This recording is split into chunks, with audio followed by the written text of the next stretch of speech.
Tom Felton's debut memoir Beyond the Wand, The Magic and Mayhem of Growing Up a Wizard is here, and some of the BTS he's dropped about the Harry Potter franchise has left me howling like a mandrake. From furious masturbating on set to Cameron Diaz's involvement with Daniel Radcliffe's broomstick, no stone has been left unturned. Given the fact Felton played the iconically bitchy Draco Malfoy in the Harry Potter franchise, it's exactly the type of earth-shattering gossip I expected to read.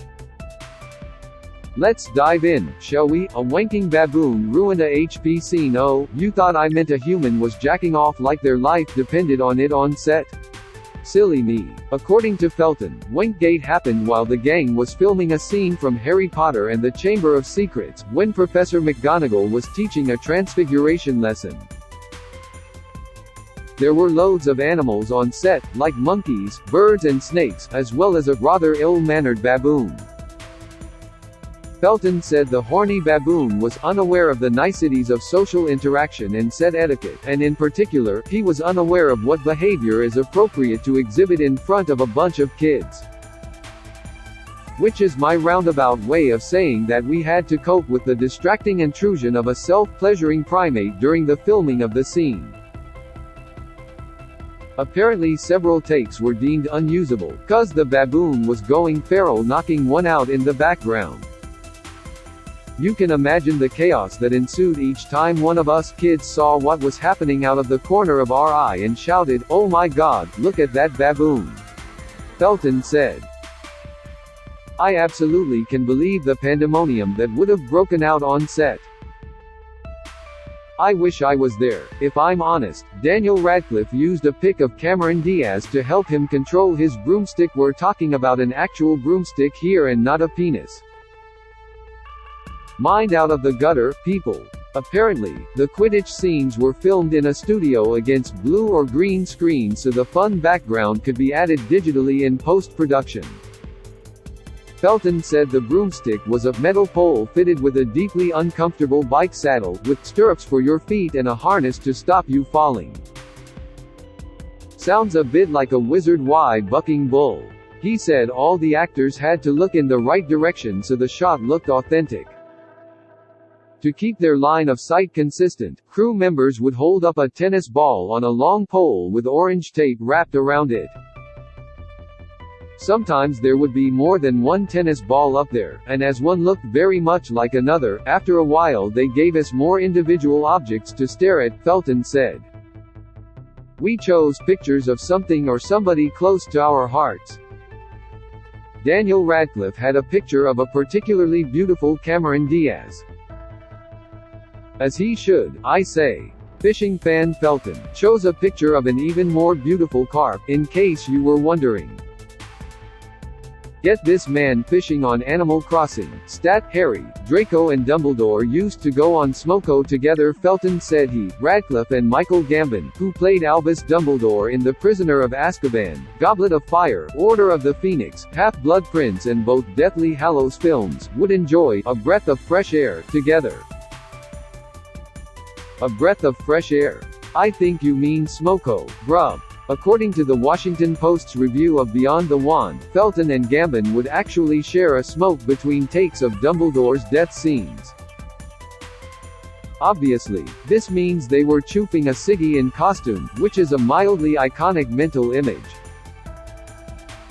Tom Felton mistook HP co-star Gary Oldman for a cleaner look. This one made me cringe into absolute fucking oblivion.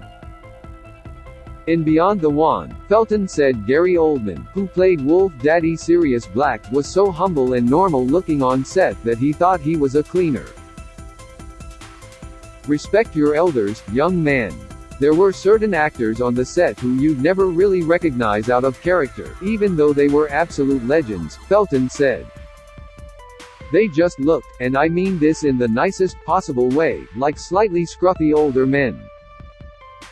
He said John Hurt, Garrick Ollivander, and David Bradley, Argus Filch, were blokes who fit such ragamuffin descriptions. I was on set one day when I saw another slightly scruffy older bloke wearing an old pair of jeans and a t-shirt, Felton continued. I'd occasionally seen him around and I thought he was one of the cleaning staff.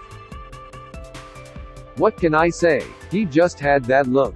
Don't try and double down on this one, Draco. Felton said he even complimented this slightly scruffy older bloke outside the Great Hall by squeaking his shoes on the polished floor, fanging a thumbs up and saying, "Top work, mate." If there's one thing Gary Oldman is known for, it's his floor-shining abilities. Felton later learned the man was, in fact, a veteran actor and not a cleaner. Absolute egg on the face moment. Tom Felton did have a crush on Emma Watson, as we've already established. Felton finally confessed in Beyond the Wand that he had a secret love for Emma Watson. The sky is blue, water is wet, etc. He said he and Watson definitely nursed crushes on each other, but like two ships in the night, it happened at different times. Watson wrote the foreword for Felton's memoir and said the pair are soulmates and share one of the purest loves I can think of. Obviously, it's all platonic.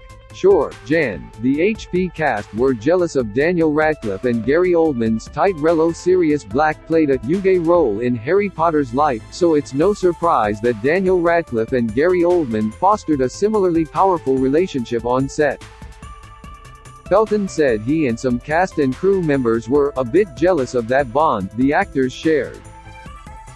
Just as Sirius became a father figure to Harry, I had the sense that Gary became something of an inspiration for Daniel, helping him to navigate the tricky path of growing up in the spotlight as well as hone his acting skills, Felton said.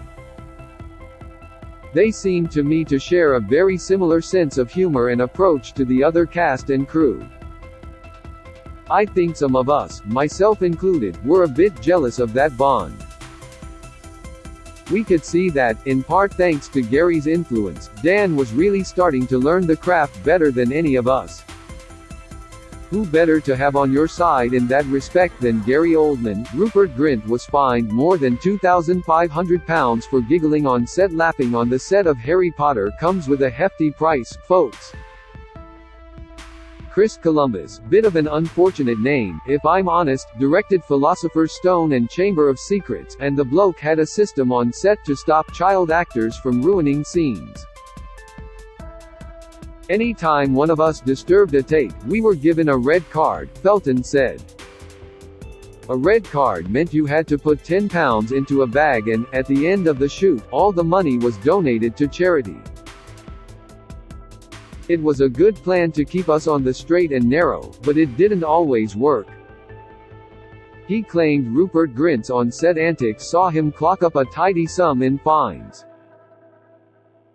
I believe he put in over £2,500 during the first 2 films alone, such was his inability to control himself when the giggles hit, he said. Look, when you've got to laugh, you have to let it out. Better out than in, as Shrek famously said. Rupert Grint bought 2 llamas who rooted like crazy. Who knew the Harry Potter franchise was plagued by so many randy animals? While this nugget of goss didn't necessarily happen on set, Felton said Grint spent his Harry Potter checks on some bloody stupid shit. Relatable, if I'm being honest. Apparently Grint, whom Felton nicknamed the Ginger Ninja, which is a choice, bought 2 llamas, which fucked and sucked each other's brains out and had 14 babies. The more you know. Tom Felton was named and shamed by a store for stealing an adult movie when he was 14. Felton said when he was 14 he tried to steal a DVD of an adult nature from an HMV, which is essentially British JB Hi-Fi. He wasn't very good at stealing though, cause he was caught and the store put his photo up. Aki porky pudding and pie for any young actor, methinks. Well, there you have it. Enough gossip to keep you going until another Harry Potter actor comes out of the woodwork to support the transphobic old bag J.K. Rowling. If you want to read more salacious wizard gossip, you can suss Beyond the Wand, the magic of growing up a wizard in all its glory. Source.